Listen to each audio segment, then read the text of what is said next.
Warahmatullahi wabarakatuh. Alhamdulillah alladzi hadana li hadza wa ma kunna linahtadiya laula an hadana Allah.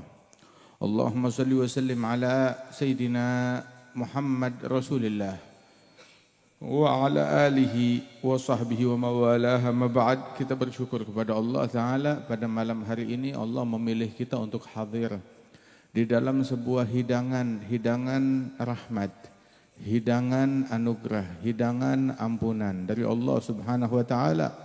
Allah menghadirkan kita di tempat ini bukan untuk mengambil keuntungan dari kita. Namun Allah menghadirkan kita di tempat ini untuk memberikan keberuntungan bagi kita sekalian. Mudah-mudahan sebagaimana Allah Ta'ala telah memberikan kepada kita nikmat yang besar ini, Allah Ta'ala sempurnakan nikmat ini kepada kita sekalian, dan kesempurnaan nikmat tersebut adalah dengan kita dihidupkan di sisa umur kita dalam istiqamah pengabdian kepada Allah, peneladanan dan kecintaan kepada Rasulullah, dan diwafatkan dalam husnul khatimah. Amin ya rabbal alamin. Alhamdulillah kita hadir di sini dalam rangka Tabligh Akbar Cikarang bersolawat yang diadakan dalam rangka milad Syekh Hermania yang keberapa? Yang kelima. Habib Syekh udah kesini belum? Belum. Ya, kemarin kita bareng Habib Syekh juga acara di Gresik. Ya, hari apa kita bareng Habib Syekh? Hari Kamis. Kamis bareng Habib Syekh, Rebo juga bareng Habib Syekh. Selasa juga emang pas ada acara Tabligh Akbar di Gresik, situ Matatu. Desa Matatu di Gresik bareng Habib Syekh juga. Alhamdulillah. Dan ketahuilah bahwasanya bersolawat itu adalah anugerah dari Allah Subhanahu wa taala, undangan dari Allah. Sebab Allah Ta'ala menyatakan, innallaha wa malaikatahu yusalluna 'alan nabi. Allah dan para malaikat-malaikatnya senantiasa bersolawat kepada Nabi Muhammad sallallahu alaihi wasallam. Ini solawat adalah yang dilakukan Allah. Ada satu orang bertanya kepada Sayyid Muhammad bin Ali al-Maliki, pertanyaannya nyeleneh, agak kurang ajar begitu, dan menunjukkan dari pertanyaannya itu menunjukkan kualitas akal orang tersebut nggak beres. Itu orang bertanya, pertanyaannya mau menguji, mau menjatuhkan. Dia bilang, ya Ustadz, ya Syekh, saya mau tanya, kalau kamu betul alim, tolong jawab pertanyaan saya. Ditanya, apa pertanyaan kamu? Saya mau tanya, Allah lagi ngapain? Apa kerjaannya Allah? Ini kan pertanyaan gini kurang ajar. Allah lagi ngapain? Maka orang itu memang termasuk orang yang gak demen sholawatan kepada Nabi Muhammad. Dia bertanya pertanyaan sedemikian rupa, dijawab oleh Sayyid Muhammad bin Ali al-Maliki. Mau tahu Allah sekarang lagi ngapain? Allah sekarang lagi sholawat kepada Nabi Muhammad. Dalilnya dalam Al-Quran, innallaha wa malaikatahu yusalluna 'alan nabi. Allah dan para malaikatnya senantiasa selalu bersolawat kepada Nabi Muhammad. Jadi Allah sekarang lagi solawat kepada Nabi Muhammad sallallahu alaihi wasallam. Terus setelah Allah menyatakan Allah bersolawat, malaikat bersolawat, baru Allah mengundang, mengajak, ya ayyuhalladzina amanu sallu alaihi wa sallimu taslima. Wahai orang-orang yang beriman, ayo, ada yang mau ikutan solawat gak kepada Nabi Muhammad? Sallu alaihi, bersolawatlah kepada Nabi Muhammad dan sampaikan salam sejahtera kepada Nabi Muhammad. Jadi kalau ada orang gak mau solawat, ya mungkin dia gak termasuk orang yang diundang. Bukan dia yang gak mau solawat, jangan-jangan Allah yang gak ngundang dia. Allah yang gak mau dia bersolawat kepada Nabi Muhammad. Sebab yang solawat kepada Nabi Muhammad adalah orang yang beruntung, yang pahalanya besar. Tahu gak? Amaluna bainal gobul waraddiha. Amalan yang kita lakukan, amal ibadat kita, antara diterima dan tidak diterima. Ini amalan manusia begitu, diterima dan gak diterima. Belum tahu kita. Kecuali sholawat kepada Nabi Muhammad, tidak diragukan itu diterima oleh Allah Subhanahu wa taala. Ini ucapannya para ulama. Kita sholat kita nggak sah kalau nggak sholawat kepada Nabi Muhammad. Makanya rukun sholat apa? As-sholatu ala nabi. Bersolawat kepada Rasulullah sallallahu alaihi wasallam. Tanpa sholawat kepada Nabi Muhammad, maka sholat kita nggak sah. Subuh kita gunut. Kalau enggak gunut subuh, sujud sahwi. Tarku ba'd min ab'adis salah. Au ba'dil ba'd. Termasuk ba'dil ba'd as-salah ala Nabi Muhammad fil gunut. Kalau dalam gunut kita enggak sholawat kepada Nabi Muhammad, juga sujud sahwi. Begitu diatur di dalam ilmu fikih. Sholawat kepada Rasulullah sallallahu alaihi wasallam jamuan, hidangan dari Allah. Dan yang melakukannya dapat pahala besar. Inna agrabakum minni manzilatan yaumal qiyamah aktsarukum alayya shalah. Yang paling dekat dengan aku kedudukannya besok hari kiamat di antara kalian yang paling banyak sholawat kepadaku. Ini hadis dengan khasiat ini ada dua. Orang yang paling dekat dengan Nabi Muhammad besok hari kiamat yang paling banyak sholawat. Terus ada juga hadis yang lain, sama juga. Apa? Inna agrabakum minni manzilatan yaumal qiyamah ahasinukum akhlaqa. Yang paling dekat di antara kalian denganku besok hari kiamat yang paling bagus akhlaknya. Yang paling dekat dengan Rasulullah yang paling banyak sholawat. Yang paling dekat dengan Rasulullah hari kiamat juga yang paling bagus akhlaknya. Artinya ini hadis saling berkaitan. Orang kalau banyak sholawat kepada Nabi Muhammad, maka selalu terlintas di benaknya Nabi Muhammad, sifat Nabi, akhlak Nabi, perangai Nabi. Apa yang terlintas di benaknya tentang Nabi Muhammad, mau tidak mau akan tercetak pada dirinya. Kalau dia tercetak pada dirinya, sehingga ucapannya niru ucapan Nabi, perbuatannya niru perbuatan Nabi, perangainya niru perangainya Nabi, sifatnya niru sifatnya Nabi, akhlaknya niru akhlaknya Nabi Muhammad sallallahu alaihi wasallam. Rasulullah sallallahu alaihi wasallam menyatakan demikian, orang yang paling dekat tuh orang yang paling banyak sholawat, yang paling dekat dengan Nabi, yang akhlaknya paling bagus. Kita hadir di sini rezeki dari Allah Ta'ala. Kalau ada orang komplain nggak mau hadir sholawatan, nggak mau hadir maulid, bukan dia yang nggak mau hadir, Allah yang nggak mau dia hadir. Sebab boleh nggak orang tahu-tahu hadir nih, mau hadir konser, mau datang konser, cuma nggak punya tiket, diusir, nggak boleh. Nah ketahuilah, ini majelis lebih mahal, lebih berharga daripada konser manapun juga. Kalau konser-konser duniawi menjadi kehinaan, penyesalan besok di neraka. Akan tetapi yang kayak begini menjadi kebanggaan besok di hari kiamat. Laisa yatahassar ahlul jannah fil jannah illa ala sa'atin marrat alaihim fid dunya la yadhkurullaha ta'ala fiha. Penghuni surga nyesal. Masuk surga tapi nyesal. Bagaimana? Masuk neraka nyesal. Iya. Tapi ini masuk surga menyesal. Dan penghuni surga menyesalnya itu atas apa? Tidak ada penyesalan bagi orang surga kecuali penyesalan mereka ketika berlalu satu saat, 1 jam di dunia. Mereka melalui 1 jam di dunia tanpa berzikir kepada Allah Subhanahu wa Ta'ala. Itu penyesalannya orang surga. Sehingga juga di dalam hadis bahwasanya la yagumu qaumun an majlisin la yadhkurullaha ta'ala fihi wa la yusalluna 'ala nabi Muhammad sallallahu alaihi wasallam illa kanat 'alaihim tirah yaumil qiyamah aw hasrah yaumil qiyamah. Tidaklah sekelompok kaum mereka bangun dari suatu majelis di mana di majelis itu mereka tidak berzikir kepada Allah, tidak bersalawat kepada Nabi Muhammad, melainkan mereka menjadi penyesalan. Kumpulan tadi ngumpulnya mereka menjadi penyesalan kalau di situ tidak ada zikir, enggak ada salawat kepada Nabi Muhammad. Jadi kita bisa tahu kumpulan kita, orang ngumpul di dunia banyak perkumpulan. Tapi enggak semua perkumpulan menjadi kebaikan. Kebanyakan perkumpulan di dunia penyesalan hari kiamat. Kecuali kumpulan yang macam begini. Ini perkumpulan yang menjadi nikmat, yang menjadi kebanggaan besok di hari kiamat. Tahu enggak? Allah punya malaikat. Yang mana ada kan malaikat Jibril. Apa tugasnya malaikat Jibril? Menyampaikan wahyu. Malaikat Mikail itu tugasnya itu menyampaikan atau mengatur rizki dari Allah Subhanahu wa Ta'ala dan hujan.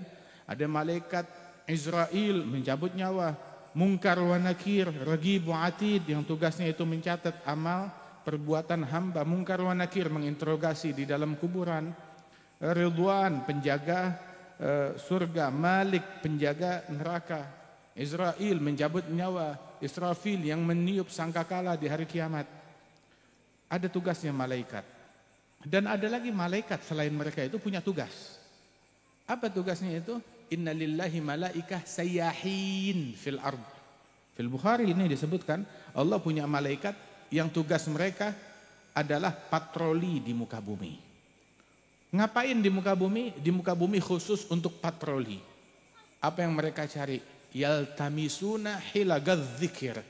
Tugas mereka mencari kumpulan-kumpulan zikir. Kalau ada orang ngumpul zikir, kumpul sholawatan, idza wajaduha tanadau. Kalau mereka menemukan, mereka saling memanggil. Kayak tuh orang tuh memanggil dengan HT-nya, dengan walkie-talkie, dengan handphonenya. Mereka memanggil kawanannya, malaikat-malaikat lain. Dipanggil, halumu ila hajatikum. Ayo mari datang, di sini hajatnya kalian. Hajatnya siapa? Hajatnya malaikat. Malaikat punya hajat di majelis seperti ini. Bentar, mestinya manusia punya hajat di majelis begini. Punya hajat, sakit pengen sembuh. Punya harapan, doa pengen dikabulkan. Punya niat, pengen diluluskan niatnya. Wah, ulangan. Ataupun juga ada ujian semester, pengen lulusan. Dia punya hajat. Akan tetapi malaikat punya hajat. Dan mereka berupaya hajatnya itu terwujudkan, mencapai hajat keperluan mereka adanya di sini. Di majelis kayak begini. Itu malaikat berpanggil satu sama lain, halumu ila hajatikum. Ayo kemari, di sini hajatnya kalian. Subhanallah. Sehingga mereka berkumpul. Ini kita yang hadir luar biasa. Kita kumpul di sini nih dari Syekh Hermania dan lainnya para pecinta Nabi Muhammad di pesantren Nurul Iman, pimpinan Kiai Ahmad Mustafa. Masya Allah. Alhamdulillah kita kumpul di sini, jumlah kita banyak, yang laki yang perempuan. Tapi yang hadir dari malaikat jauh lebih banyak daripada manusia yang hadir. Banyak, cuma kita nggak ngelihat aja. Mata enggak ngelihat, tetapi hati kita beriman dengan hadis Nabi Muhammad. Kita beriman, Nabi bilang malaikat pada hadir, jumlah mereka banyak. Tahu gak, saking banyaknya nih, daratan gak cukup buat mereka. Sehingga mereka tuh membubung ke atas ke langit. Membubung ke atas ke langit. Itu malaikat-malaikat tersebut. Tanah adau, mereka hadir, Masya Allah di majelis tersebut. Di majelis yang semacam ini. Alhamdulillah, ini majelis, malaikat aja berebutan hadir. Dan gak muat untuk mereka. Ruang ini. Ada malaikat hadir konser? Gak ada. Ada malaikat hadir pengen nonton bola. Ngantri, beli tiket, tunggu dulu, sabar. Lagi barisan malaikat yang mau masuk. Gak ada. Tetapi malaikat hadir di majelis yang semacam begini. Sebagaimana disabdakan oleh Nabi Muhammad. Dan beliau la yantiqu 'anil hawa in huwa illa wahyun yuha. Ucapan Nabi Muhammad semata-mata wahyu dari Allah Jalla Jalaluhu wa ta'ala ta'zamatuh. Subhanallah. Nah, saudara-saudara sekalian, ngomong-ngomong apa sih hajatnya malaikat? Sedikit nih kita belok. Apa sih hajatnya malaikat di majelis macam begini? Dalam hadis yang lain, ketika orang ngumpul zikir kepada Allah di masjid ataupun di luar, yatluna kitaballah yatadarasunahu bainahum aw yadhkuruna Allah taala, baik tilawatul Quran ataupun berzikir, termasuk bersolawat kepada Nabi Muhammad. Illa nazalat alaihimus sakinah wa ghasyiyatuhum rahmah wa hafathumul malaikah wa dzakarahumullahu fi man indah. Ketika terjadi majelis kayak begini, terjadi 4 hal. Hal yang pertama, ghasyiyatuhum rahmah. Rahmat Allah taala itu turun meliput semua yang hadir. Itu rahmat Allah Ta'ala. Turun kepada semua. Kemudian yang kedua, sakinah. Sakinah merasuki hati dan sanubari tiap orang yang ada di situ. Tahu gak sakinah itu apa? Rasa adem, nyaman, tentram. Subhanallah. Sakinah didapetin kalau kita hadir majelis. Atau kalau kita berzikir kepada Allah. Atau kita tilawatul Quran. Atau kita ketemu orang-orang soleh. Yang hatta walaupun gak ngomong apa-apa. Ketemu orang-orang ahli zikir, solihin, nggak ngomong apa-apa, ngelihat mereka aja langsung hati itu berasa adem, nyes gitu kayak RS. Sakinah. Nazalat alaihim as-sakinah. Sakinah turun kepada mereka. Dan itu adalah hal yang langka. Begitu. Makanya orang-orang yang pada stres, lu nggak hadir majelis. Sumpah, lu nggak hadir majelis. Obatnya ada di sini, ada di majelis. Hadir majelis. Ngumpul, nyampur, bergaul sama malaikat-malaikatnya Allah. Bergaul sama malaikat-malaikat. Enak gak kita nongkrong di sini, nongkrong bareng malaikat? Beneran, kita nongkrong bareng malaikat. Wah, ini omongan berlebihan. Ada lagi yang mau yang lebih lagi, ada yang lebih lagi. Ada omongan yang lebih gede daripada kalimat nongkrong bareng malaikat. Apa? Kita duduk bersama Allah. Loh bagaimana? Dalam hadits qudsi Allah bilang, ana jalisu man dzakarani. Aku adalah teman duduk bagi setiap orang yang berzikir kepadaku. Subhanallah. Kita duduk di sini. Ya terang aja, rahmat turun. Semua yang hadir tuh dirasuki dengan sakinah, tentram, damai. Begitu. Wa haffathumul malaikah, dikelilingin oleh malaikat. Malaikat ngerubung semuanya. Subhanallah. Malaikat ngerubung. Udah gitu, apalagi? Wa dzakarahumullah fi man indah.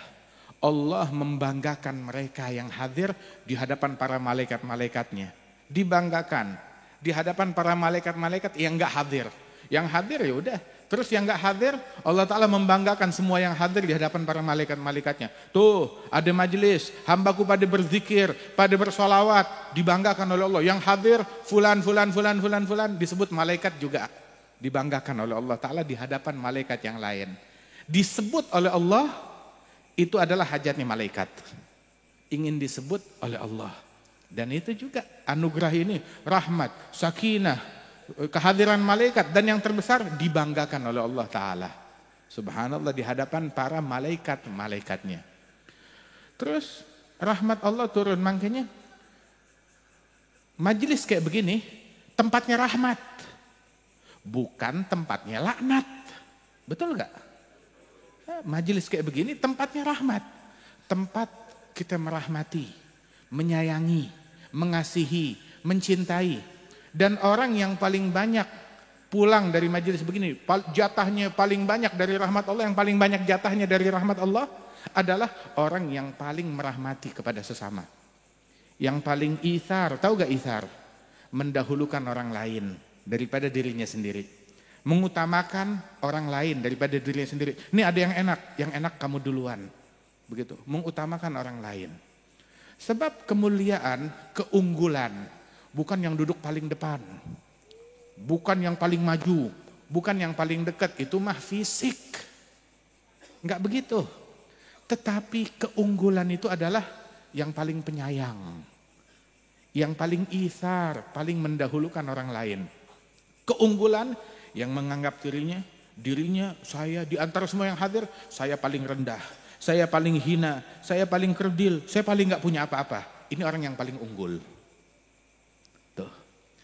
Majelis nih turun rahmat, ghasyiyatuhum rahmah. Rahmat datang turun. Yang paling banyak jatah rahmatnya yang paling menyayangi kepada sesama. Menyayangi kepada sesama yang hadir. Menyayangi orang tuanya. Pulang jadi makin birrul walidain, makin bakti kepada ibu bapak. Menyayangi kepada anak. Bagaimana nyayangin anak? Kasih apa yang dia mau? Bukan, ngedidik tuh anak. Tuh anak nggak sholat, dibangunin, disemangatin untuk sholat, untuk rajin, untuk ibadat. Jaga pergaulan mereka. Kalau kita sayang kepada anak, jaga circle-nya mereka, begaulnya sama siapa? Di medsos kah? Di handphone kah? Dengan siapa? Jaga pergaulan mereka. Rahmat yang didapat dari majelis ini adalah dengan kita tarbiyah, mendidik keluarga kita, istri, anak, kaum wanita kita, pakaiannya makin rapi atau enggak? Berpakaian dengan pakaian yang dirahmati Allah, jangan pakaian yang dilaknat oleh Allah. Bergaya, berfashion, bukan fashionnya barat, tapi fashion yang dipilihkan oleh Allah. Mana yang lebih hebat? Fashion yang dipilihkan oleh Allah, desainernya Rasulullah. Allah yang ngedesain. Nabi Muhammad yang menyampaikan. Itu kan pakaian. Mestinya bangga. Malah bilang, wah kita mau dikurung, mau dipenjarakan, mau dibatasi oleh Tuhan. Ya Allah Ta'ala ingin memuliakan kita. Harusnya kan bangga. Daripada dilabelin pakaian kita, wah ini fashion nih gayanya Yahudi. Ini gayanya Nasrani. Dan dia berbangga dengan itu. Dan gak berbangga dengan gayanya Nabi Muhammad. Dengan desainnya Nabi Muhammad, dengan apa yang diatur oleh Allah Subhanahu wa Ta'ala, harusnya itu kita girang. Sebagaimana setiap institusi berbangga dengan seragam dari institusinya. Kepolisian, nih yang lagi ulang tahun nih HUT Bayangkara, HUT kepolisian, selamat untuk mereka, insya Allah senantiasa berkah dan bisa menjaga keamanan bagi negeri kita ini. Nah itu kepolisian, dia berbangga dengan seragamnya. Berbangga dengan seragamnya. Buat mereka itu pakaian kebanggaan, seragam saya. TNI berbangga dengan seragamnya. Begitu juga PNS berbangga dengan seragamnya. Universitas, suatu kampus berbangga dengan jaketnya dia. Begitu juga sekolah berbangga dengan seragamnya. Tapi kok orang Islam nggak berbangga dengan desain yang diberikan oleh Allah Ta'ala. Dalam cara dia berpakaian harus dia bangga. Seragam kamu siapa yang rancang? Kalau seragam saya Allah yang mendesain. Nabi Muhammad yang mengatur. Harusnya kita berbangga dengan hal yang demikian. Diatur bagaimana perempuan mau berpakaian apa bebas, akan tetapi tutup auratnya. Yang ini jangan kelihatan, rambut jangan kelihatan, awas jangan kelihatan dengan yang bukan muhrim, pakaian jangan ketat-ketat. Mesti kan girang, Allah sampai seperhatian itu. Sampai saya nggak boleh pakai yang ketat-ketat. Kelihatan sama yang bukan muhrim. Sampai seperhatian itu. Begitu. Ini cinta dari Allah kepada hambanya. Kenapa? Nggak rela. Nggak rela. Kaum wanita muslimah menjadi objek dari pikiran-pikiran kotor laki-laki. Waliyadzubillah min dzalik. Sehingga diatur sedemikian rupa. Adapun orang-orang kafir maunya buka-bukaan aurat, makin buka makin bagus. Ajaran syaitan. Maaf, buka-bukaan aurat bukan ajarannya Yahudi, bukan ajarannya Nasrani yang merupakan agama Samawiyah, bukan ajaran Yahudi, bukan ajaran Nasrani, apalagi ajaran Islam, bukan juga ajaran Islam, ajaran setan. Ajaran setan yang kayak begitu. Bukan ajaran agama yang benar. Bukan ajaran agama Islam. Subhanallah. Saudara-saudara sekalian, majelis diselubungi oleh rahmat. Nah, kita hendaknya saling merahmati satu sama lain. Makanya nggak boleh majelis kayak begini saling mengutuk, saling melaknat. Saling mengutuk, saling laknat. Nggak pantas, nggak elok di majelis macam begini. Kita bikin majelis buat bawa rahmat, buat negeri, buat bangsa. Bukan untuk mengutuk pejabat, mengutuk pemimpin, mengutuk menteri, mengutuk pemimpin ini, pemimpin itu. Begitu. Ente sama kayak setan, bikin apa-apa untuk bawa sial. Jangan begitu. Itu ada Ma'ruf al-Karhi. Itu beliau bilang, man la yarham rajula su' fahuwa aswa halan minhu. Orang kalau nggak punya kasih sayang kepada penjahat, yang tidak punya kasih sayang terhadap penjahat, maka dia lebih jahat daripada penjahat tersebut. Terus, dia kalau ada orang soleh, Masya Allah dia hormatin, dia muliakan. Tapi kalau ada orang-orang zalim, orang-orang yang tukang maksiat, dia berdiri, dia doain. Bilang, kamu kalau orang soleh biasa aja. Tapi kok giliran ada orang-orang yang jahat, yang tukang maksiat, kok kamu lebih histeris lagi mendoakan mereka? Maka dia bilang, sesungguhnya Allah mengutus Nabi Muhammad untuk membawa rahmat, kasih sayang, rasa cinta, kasih sayang dan prihatin kepada manusia. Dan Allah juga mengutus setan untuk mencemooh, untuk mencaci, memaki, mengutuk kepada orang lain.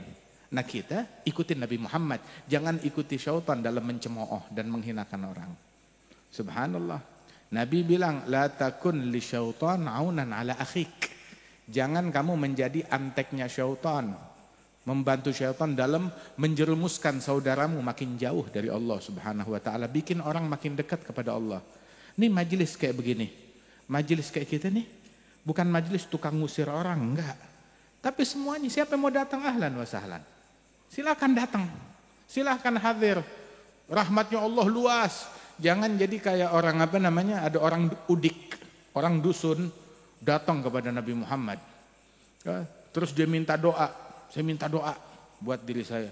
Terus dia berslogan, dia doa, Allahumma ghfirli wa Muhammada wa la tarham ma'ana ahada. Ya Allah, sayangi saya dan Nabi Muhammad. Selain kita berdua, jangan sayangin siapa-siapa. Nabi dengar begitu bilang, kita luas ya. Rahmat Allah luas, kenapa dipersempit? Rahmat Allah cukup buat kamu, saya dan semua manusia. Semua makhluk. Cukup rahmatnya Allah Ta'ala buat semuanya. Semuanya kebagian. Ajak semuanya masuk di dalam lingkaran rahmatnya Allah Jalla Jalaluhu wa Ta'ala ta'zamatuh. Terus majelis kayak begini lihat enak kan? Sakinah, tentram, damai, adem. Coba orang kalau habis nonton konser begitu merasakan keademan yang sama. Wah, saya biar nggak sumpek, pulang tambah sumpek. Pergi main game online. Kenapa? Hilangin sumpek. Pulang tambah sumpek. Segitu tuh halal, bukan hal yang haram. Apalagi kalau dia melakukan yang haram, minum minuman keras, narkoba. Kenapa? Ya buat ngilangin sumpek, pikiran-pikiran saya yang sumpek, yang jenuh, yang semberawut, dihilangkan, saya lupakan sesaat. Udah gitu tambah sumpek, tambah stres. Tahu gak? Ketentraman batin gak bisa dibeli pakai duit. Enggak setiap orang yang duitnya banyak terus dia bahagia. Tidak. Ada banyak orang-orang di Jepang ataupun juga di Korea, di Eropa, di benua Amerika, di banyak penjuru dunia, mereka kaya, punya gedung, punya istana, punya kemewahan, punya harta, punya popularitas. Bahkan banyak di antara mereka itu para pesohor, artis ataupun publik figur. Tapi mereka sumpek, stres. Yang mana stresnya itu nggak kunjung hilang. Sampai mereka itu kebanyakan dari mereka pergi ke psikiater untuk berobat, ngilangin stres dan tidak hilang. Minta bantuan obat-obatan untuk bisa tidur, menghilangkan stres mereka. Dan tetap masih gagal. Dan berimbas kepada kecanduan obat dan lain sebagainya. Dan berujung nggak sedikit dari mereka yang bunuh diri. Bunuh diri. Sampai di Jepang tuh ada hutan hutan bunuh diri. Hutan bunuh diri, orang mau bunuh diri, udah jangan loncat ke ke rel kereta api. Kenapa? Nggak boleh loncat ke rel kereta api. Kalau kamu bunuh dirinya di situ, banyak orang yang bakalan telat. Bunuh diri sebelah sana aja, jangan di sini. Sampai diatur bunuh dirinya kayak begitu. Subhanallah. Akan tetapi muslim mukmin, Allah Ta'ala berikan ketentraman mereka di sini dalam majelis kayak begini. Enggak ada sumpek, enggak ada stres. Ada satu orang ditanya, kamu dengan segala keterbatasan ekonomi, keadaan kayak begini, enggak pernah sumpek, enggak pernah stres. Dijawab, min ain ta'tinul humum wal ghumum wa ana ma'i kitabullah. Dari mana datang kepada saya stres dan sumpek? Kan saya punya Al-Qur'an. Saya punya Al-Qur'an, saya punya zikir, saya punya kitab-kitab ilmu para ulama. Itu yang hilangkan saya sumpek. Saya punya gosidahnya Al-Imam Abdullah bin Alul Haddad, Masya Allah. Saya hadir majelis tabligh akbar, sholawatan. Ini yang ngilangin sumpek, ini yang ngilangin stres. Kita pulang dari sini, sumpek kita hilang. Jadi kalau ada orang hadir majelis, tahu-tahu dia hadir majelis bukan jadi penyayang, jadi pengganyang, berarti lu salah majelis. Jujur aja deh, mau ngambek biarin. Hadir majelis, pulang majelis bawaannya mau nabokin orang, mau mukulin orang, mau ngejambak orang, mau makan orang. Lu bukan hadir majelis. Bukan hadir majelis kayak begini. Kalau majelis rahmat, sakinah, begaul sama malaikat, dibanggakan oleh Allah Subhanahu wa taala. Kalau ini sih begaulnya sama syaitan. Yang dia sebut bukan Tuhan. Yang disebut bukan Allah Subhanahu wa taala. Cuma kemasannya doang, zikir, kemasannya doang nama Allah, tetapi begaulnya sama syaitan. Waliyadzubillah min dzalik. Majelis membuahkan rahmat, kasih sayang, ketentraman, ketenangan. Makanya nggak boleh majelis kayak begini tuh dinodai, dinistakan dengan caci maki, dengan ribah, dengan namimah, dengan provokasi, ngutuk sana, ngutuk sini. Apalagi ini bentar lagi orang tuh mau pada hajatan pemilu. Pemilu ya kan urusan dunia, urusan duniawi. Biar kata siapa yang menang, ente tetap beli minyak bayar sendiri, isi bensin bayar sendiri, tol nggak jadi gratis, tetap aja ente mesti bayar tol juga, sama. Listrik tetap bayar sendiri, air bayar sendiri, begitu. Kita sakit kepala nggak ada yang beliin buat kita obat pusing. Kenapa kita ribut? Siapa aja mau menang, siapa aja mau maju, begitu urusan mereka. Kita dengan pilihannya masing-masing silahkan. Oh milih ini, milih siapa aja kamu nggak jadi kafir. Milih siapa aja kamu nggak jadi murtad. Silahkan tuh pilihan, cuma permainan duniawi doang. Kita punya tugas memilih yang terbaik. Silahkan kamu punya akal, pilih yang terbaik menurut akal, naluri kamu, pikiran kamu, dan ilmunya kamu. Silahkan. Tetapi panggung atau mimbarnya Nabi Muhammad jangan dinodai menjadi mimbar yang harusnya tuh mimbar ngajak orang ke Allah jadi ngajak orang ke partai. Pelakunya penista agama, penista dakwahnya Nabi Muhammad, penista mimbarnya Nabi Muhammad, penipu atas nama Islam. Dari sekarang saya ngomong, mimbar Nabi Muhammad ngajak orang kepada Allah. Ketika diselewengkan dia pakai mimbar Nabi, panggung tablik akbar dipakai untuk ngajak orang ke partai, ke calon, pelakunya adalah pengkhianat, mengkhianati Allah, mengkhianati Rasulullah, dan panitia yang membiarkan hal tersebut terjadi, ya, dia persilakan hal itu terjadi, pengkhianat, penipu umat, menipu umat. Mimbarnya Nabi ngajak orang ke Allah, nggak boleh diselewengkan, dinistakan, ngajak orang kepada partai, kepada calon. Udah gitu mimbar Nabi dijadikan sebagai mimbar untuk caci maki, untuk provokasi, untuk memukul, menghantam lawan politik. Nggak boleh. Pengkhianatan terhadap Rasulullah Shallallahu Alaihi Wasallam. Lihat majelis yang diadakan oleh Habib Syekh. Habib Syekh juga ngomongnya juga sama seperti ini. Kita pergi ke Papua bersama beliau, pergi kemana-mana tempat bersama beliau, ke banyak acara di Jakarta, di Jawa, begitu di Kalimantan, di mana tempat bersama beliau, begitu. Dan ini apa yang terjadi antara saya dengan beliau, begitu yang kita sama-sama kita jalankan, bahwasanya kita sama-sama ngajak orang kepada Allah dan kita tidak rela majelis-majelis macam begini dijadikan ajang gitu untuk menyebarkan caci maki, permusuhan, ataupun juga ngajak orang kepada partai dan calon tertentu. Kita ngajak, kita tidak anti sama partai, kita nggak anti sama calon, dan kita mengajak semua orang termasuk di dalamnya partai manapun juga, calon manapun juga, orang dari suku manapun juga, agama apapun juga, kita ngajak semuanya kepada Allah, hanya kepada Allah. Kita tidak ada dalam posisi untuk bermusuhan dengan partai tertentu, ormas tertentu, calon tertentu, enggak. Tetapi kita mengajak semuanya kepada Allah Subhanahu wa taala.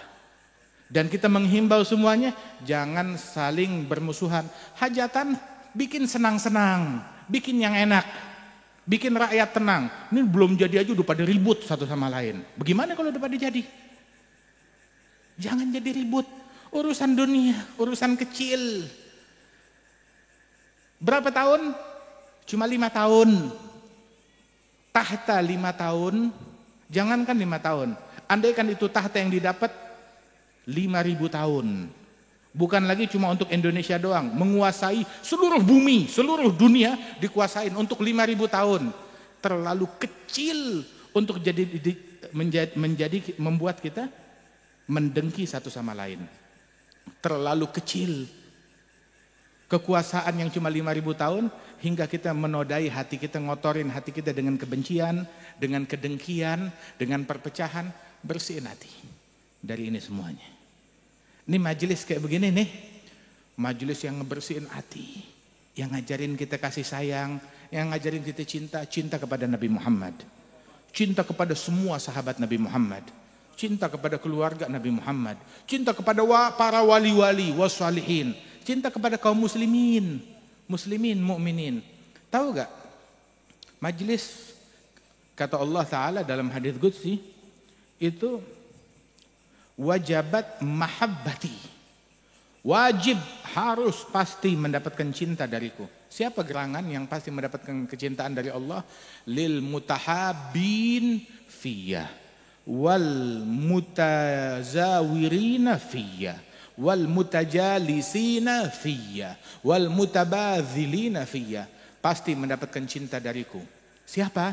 Orang-orang yang saling mencintai satu sama lain karena Allah, saling berziarah, berkunjung, saling datang satu sama lain karena Allah, saling duduk bersama-sama karena Allah, saling berkorban satu sama lain, membantu, tolong menolong karena Allah.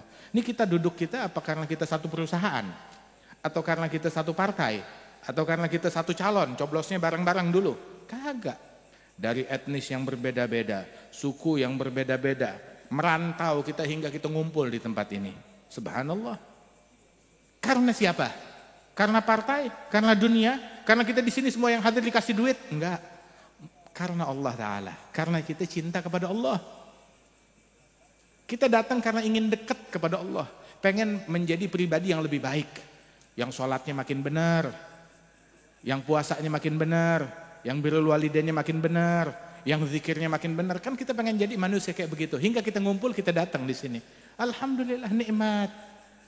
Apa yang dilakukan karena Allah langgeng. Tetapi segala kumpulan yang bukan untuk Allah bubar. Perkumpulan yang bukan karena Allah ujung-ujungnya bubar, ujung-ujungnya berkelahi, ujung-ujungnya ribut. Udah lihat kan? Udah lihat kan? Udah lihat. Udah gitu orang-orang bilang, "Ya, iya, kami salah dukung." Kami salah dukung. Terus kamu mau nyuruh kita ngikutin kesalahan kamu berapa kali? Dulu salah, kemarin salah, barusan salah lagi, terus ntar salah lagi, kita suruh ngikutin lagi. Percobaan kamu enggak. Kita enggak ngikut yang begituan. Ikutin apa yang mudah diajarkan oleh para ulama-ulama kita yang bersanad. Ya, seperti Al-Habib Syekh, para ulama, para masyayikh, Al-Habib Umar bin Hafidh, Al-Habib Zain bin Sumaid, Al-Habib Abu Bakar Al-Masyhur, para salihin. Ikutin jalan para kiai-kiai. Masya Allah. Amsal Kiai Abdullah Faqih Langitan, Kiai Idris Marzuki, Kiai Anwar Mansur, Al-Habib Lutfi, Masya Allah, Kiai Maimun Zubair. Ikutin jalan mereka, nggak bakalan tersesat kita. Kalau kita menempuh jalan mereka, para aulia, para salihin yang dimuliakan oleh Allah Subhanahu wa Ta'ala. Ya Rabb, mudah-mudahan Allah Ta'ala berikan rahmat kepada kita sekalian. Dijadikan bagian rahmat kita bagian yang paling besar dari Allah Subhanahu wa Ta'ala. Dan Allah Ta'ala sebarkan rahmat untuk negeri kita sekalian ini. InsyaAllah dijauhkan kita dari bala, dijauhkan kita dari musibah, dijauhkan kita dari bencana. Dan Allah Subhanahu wa Ta'ala menjaga keluarga kita, anak-anak kita dari pergaulan bebas, dari keburukan, dari keterpurukan moral dan akhlak. Dan Allah Ta'ala jaga mata kita dari yang haram. Allah jaga mulut kita dari yang haram. Allah Ta'ala jaga tangan dan kaki kita dari yang haram. Allah Ta'ala mudah-mudahan meluaskan rizki kita. Diberikan rizki yang halal, yang tayyib, yang berkah dari Allah Subhanahu wa Ta'ala. Dan Allah Ta'ala jadikan kita orang yang khusyuk di dalam salat. Dijadikan salat kita lebih baik lagi. Tilawah kita lebih baik lagi, ngaji kita lebih baik lagi, dan kita menjadi individu yang makin istiqamah, makin dekat kepada Allah, makin dekat kepada Rasulullah sallallahu alaihi wa alihi wasallam. Allahumma ya Rabbana ya Karim, ya Rabbana ya Rahim, antal jawadul halim wa anta ni'mal mu'in ya Allah, wa laysa narju siwak, fadrik ilahi darak qabla al-fana wal halak ya ummu dunya wa din ya Allah. وما لنا ربنا سواك يا حسبنا يا ذا العلا والغنى ويا قوي يا متين يا الله. رب اسقنا غيث عام نافع مبارك دوام يدوم في كل عام على ممر السنين يا الله. رب احينا شاكرين وتوفنا مسلمين نبعث من الآمنين في زمرة السابقين يا الله. بجاه طه الرسول جد ربنا بالقبول، جد ربنا بالقبول، وهب لنا كل سول. رب استجب لنا آمين يا الله. عطاك ربي جزيل وكل فعلك جميل، وفيك عملنا طويل فجد على الطامعين يا الله. رب اسقنا غيث عام نافع مبارك دوام يدوم في كل عام على ما مر السنين يا أرحم الراحمين. اجعل جمعنا هذا جمعا مرحوما، تفرقنا من بعده تفرقا معصوما، لا تجعل فينا ولا منا ولا معنا شقيا ولا محروما. أصلح أمة محمد، اغفر أمة محمد، استر أمة محمد، اجبر أمة محمد. اجعلنا من خيار أمة سيدنا محمد بجاه سيدنا محمد وآل سيدنا محمد برحمتك يا أرحم الراحمين. يتقبل دعوات وعجب الإجابات، يجعل ذنوبنا كلها مغفورة، عيوبنا مستورة، كروبنا مكشوفة، وأن الله سبحانه وتعالى يدبرنا بأحسن تدابير، يلطف بنا فيما جرت به المقادير، ييسر كل عسير فتيسير العسير عليه يسير بجاه البشير النذير والسراج المنير. وإلى حضرة النبي الفاتحة.